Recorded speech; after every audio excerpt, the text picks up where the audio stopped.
लोक प्रबोधन एक बहुत बड़ा पवित्र कार्य है, क्योंकि करते करते अगर लोगों के विचार एक दिशा में चलते जाए और सहमति बनती जाए तो बाकी कार्य अपने आप होते हैं।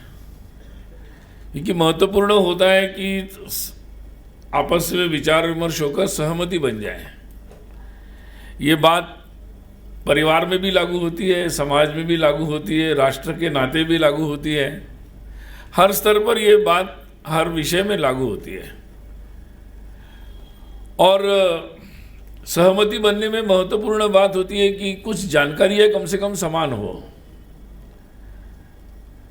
कई बार सहमति न बनने का कारण हम अलग अलग दुनिया में रहते हैं, और अलग अलग दुनिया में रहते हैं तो अलग अलग जानकारियां रखते हैं। हम अपने अपने तरीके से अपनी अपनी जानकारियां रखते हैं, और इस कारण से कभी कभी बड़े महत्वपूर्ण और सामान्य से विषय पर भी बड़ी बड़ी असहमतियां रहती है।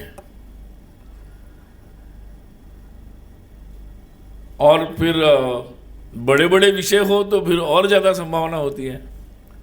कभी कभी कुछ लोग बोलते हैं कि नहीं, बड़े बड़े विषय पर तो सहमत है कि हमारा देश है, ये राष्ट्र है, समाज है, भारत एक है, इस पर तो सबकी सहमति रहती है।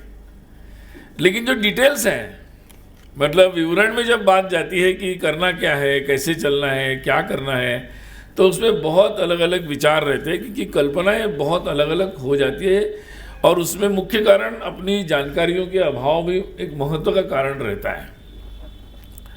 क्योंकि जानकारी क्या, जिसका जैसा अनुभव होगा। अब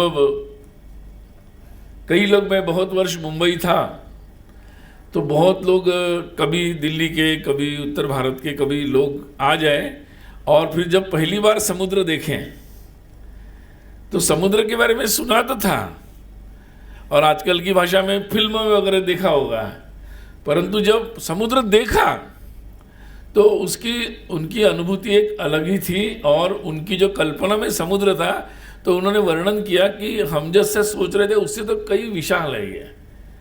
कई बार जानकारी के या अनुभव के अभाव में व्यक्ति जो कल्पना करता है वो कल्पना भी उतनी पर्याप्त नहीं होती, और उस कारण से अपनी अपनी कल्पना जितना विश्व जितना होगा उसके आधार पर भी हम अपने निष्कर्ष निकालकर अपनी दुनिया चलाना शुरू कर देते हैं।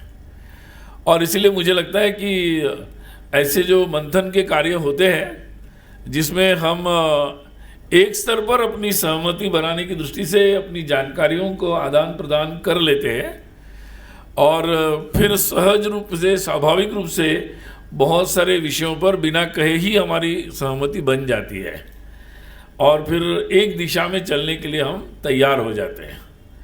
फिर कहने की ज़रूरत भी नहीं रहती है। तो ऐसा ही एक प्रयास, और बोलते हैं कि ये प्रयास सतत चलना चाहिए, क्योंकि प्रवाह है, बहुत सारे विषय हैं, बहुत सारी बातें हैं, तो ये प्रक्रिया इतनी सहज और सतत चलने जैसी है।